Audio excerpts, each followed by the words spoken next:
When you went to work on The Tonight Show, you became the first black staff musician employed by NBC.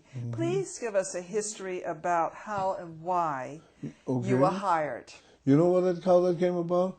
The Urban League was doing research into all the major sources of industry as to why there was not more black representation.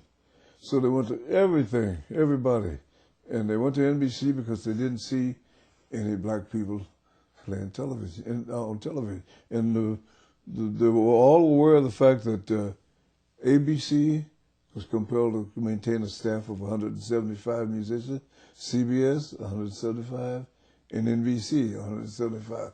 Some of them would go on the road and have their checks mailed to them, but this one particular outstanding network didn't have any black people, so they went to find out why. And they were told, the Urban League was told by NBC, you don't have any black people who can play music on television. Oh, really? Yeah. So they said, the Urban League said, we don't believe that. So they passed out ballots with the list of who do you know who would be able to fit in this section and play music on television. Trumpet, saxophone, blah, blah, blah. Well, my name came up on all the ballots. So they, at this particular time, I had just signed a contract with Free and Easy. Quincy Jones was the leader. Oh, and Harold Arlen. Harold Arlen. So I'm under contract. I'm in Europe. With and I get this song. Yes. In Europe with Quincy Jones, who incidentally was my first student. Oh, he was.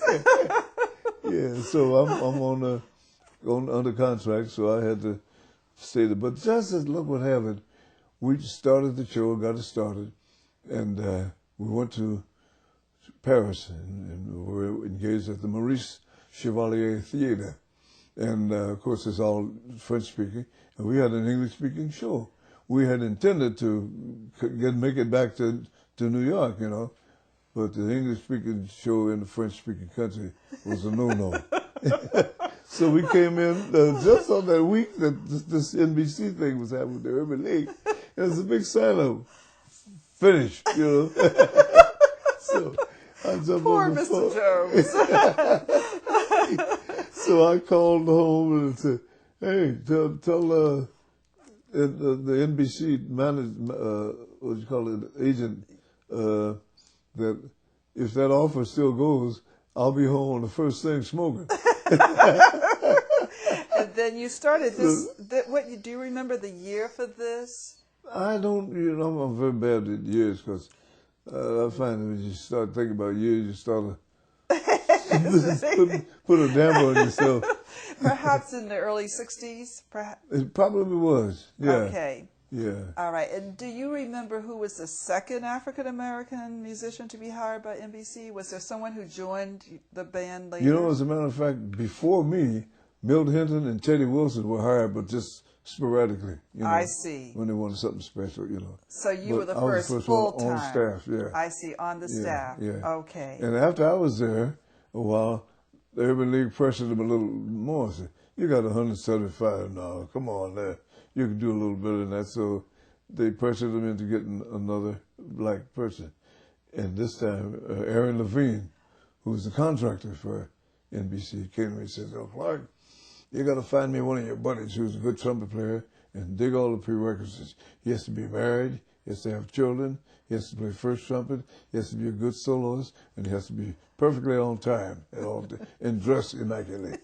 So I scratched my head and racked my brain and I said, well, I can only think of one person who could do all that, and that's Snooky Young. Oh. And he had gone back to the Basie band, so I called his family, and his kids all called me Uncle Clark. So, well, Uncle Clark, we'll get Daddy, don't worry about it. So they got in it, and I finally called him and got him, and he came in and did the job.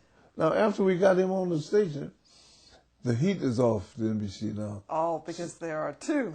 Yeah. Yes. So then the contractor comes back to me and says, well, Clark, we're going to have to let your boy go. Talk about Snooky. Oh, no. Yeah. I said, why is that, Aaron? He said, well, he doesn't get along too well with Skitch Henderson. Skitch Henderson. His conductor. Incidentally, I heard Skitch just passed away. Yes, I heard that too. Yes. Yeah. So he said, I'm going to have to let him go. I said, well, Aaron, I'll tell you what you do. When you write Snooky's notice, write mine too, and you can go back to having your Caucasian band all over again, so you won't have any problems. So, oh no, wait a minute. So by this time, I stormed out the door, and I went home. Before I got back to Queens, he had called my house about 10 times. Good for you. And then the next morning, he was up early, pacing the floor, waiting for me to get off the elevator on the 7th floor. I finally got, hey, come here, Clark. I got to go. We go downstairs. He said to the band, but just don't ignore Clark for a while. He's going to be with me. I have to do something. Okay. So we went downstairs, and he sit in the restaurant. He takes this little tea bag out of his pocket, which he always carried, and asks for a cup of hot water. And he dips it in and squeezes it out, puts it back in his and he said, you know, we got it all figured out. We can get by without letting your boy go. I said, well, Aaron, as I said, I'm a good friend of the Johnson Publications people, and if you want to do that, it's quite all right with me. He said, I've already called Bob Johnson and told him about it. So he At Jet did. Magazine. Yeah. Yes. So he finally convinced me that it was all okay. So Snooky said, it was about 2 years before Snooky ever knew about that, because I never mentioned it to him.